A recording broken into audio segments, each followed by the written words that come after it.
Hey, welcome to another episode of the Deal Making Podcast. Here, our mission is to help you learn about real estate deals, entrepreneurship, and what's happening in Merced. If you're new to the community, I'm your host, Dan Del Real. I live in Merced, I sell and lease buildings in Merced, and I have an office in downtown Merced. So if you want to learn about what's happening in Merced, you're in the right place. Now, if you find this content helpful or know anyone who might be interested, do us a favor, leave us a review, and share the content to help us get the word out. You can also find us on social media for more value-added content and to get a behind-the-scenes look at what's going on in my life and business. One of the questions I get asked the most is what's happening in the real estate market. Everyone wants to know what's happening, but the challenge is things change at such a fast pace and everybody's life is busy. For example, I first started writing this episode back in July, and initially I was going to focus on interest rates. Then I got busy and I didn't record. A couple of weeks went by, and then I sat down to write the episode, and then I got busy and had to travel to Roseville. Just this last weekend, I went to Irvine. Now I'm back in Merced, and then tomorrow I'll be in Fresno. And I'm sure your life is a lot like mine. It's a different flavor of busyness. So today we're going to be talking about what's happening in the world. Why? Because what's happening in the world dramatically impacts the real estate market at the local and also national level. World events today are indicators about what could happen tomorrow. Sometimes the impact is immediate, sometimes it takes weeks, months, or years. So if you want to know what's happening in the real estate market, we need to look at what's happening in the world. Let's start by taking a look at the last couple of weeks. So July 31st, the Federal Reserve had a press conference, and they talked about whether they were going to raise interest rates, lower interest rates, or keep them the same. So they decided to keep interest rates unchanged, and a big part of what they talked about was this dual mandate. So they want to make sure that they get inflation under control, but they also want to protect the labor markets. Jerome Powell was pressed several times about what was going to happen in September. He made it clear there weren't going to be any decisions up until December, but a September rate cut was not off the table.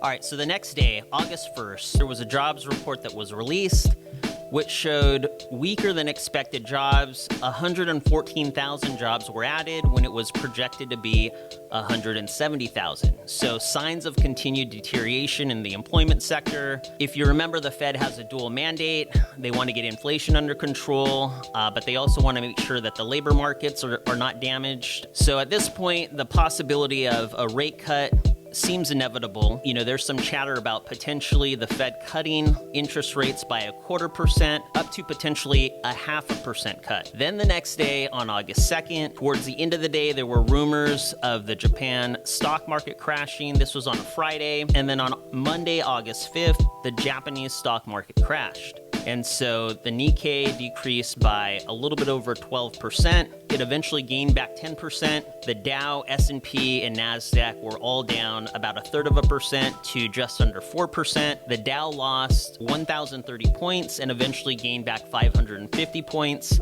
So with all of the additional turmoil in the stock markets, you know, it seems like when September rolls around, there's a very high chance that the Fed is going to cut interest rates. All right, let's zoom back a little bit and take a look at the last month. On July 13th, there was an assassination attempt on President Trump. There's been increased tension in the Middle East between Israel and Iran. There are unrest and riots in the UK. The Ukraine and Russia war continues. We're about 90 days to the next presidential election in the United States. And then also last Wednesday, August 7th, there was a Taylor Swift concert that was canceled due to a rumored terrorist attack. Now, not everything in the news is doom and gloom. There are some positives. With all the recent turmoil in the stock markets, there was a bond rally. So bond prices and interest rates have an inverse relationship. Treasury yields fell to the lowest level in a year, and this also helps banks to free up more money for lending. So recently, over the past couple of weeks, we've seen some downward movement in mortgage rates. Now, looking forward to the end of the year, Q4 traditionally is the busiest time of the year for commercial real estate. A lot of this is driven by tax benefits. Investors want and need to get sales closed in the calendar year for tax advantages. In 2023, we didn't see the big pop that we normally see at the end of the year. This is because interest rates previously had increased faster than they ever had from 2022 to 2023. At the time, the financial markets were frozen, banks weren't lending money. The dramatic increase in interest rates caused lots of deals not to pencil. Q4 of 2024 has the potential to be much bigger than 2023. Part of the reason is buyers and sellers have had time to adjust to the new rate environment. Rates have stopped increasing and have remained relatively flat and unchanged for the last year. There's buyer optimism around the potential for lower interest rates in the near future. As mentioned, there's end-of-the-year purchases for tax purposes, but one of the biggest reasons why is there are sellers that need to sell as they face loan maturity from loans that were taken out in 2020 to 2021. All right, so with all that being said, we don't know exactly what the end of the year is going to look like, but here are a couple of things to consider. Plan and strategize according to your needs and time horizon. Everyone has different goals and timelines to consider as things change and you move through different phases of your life.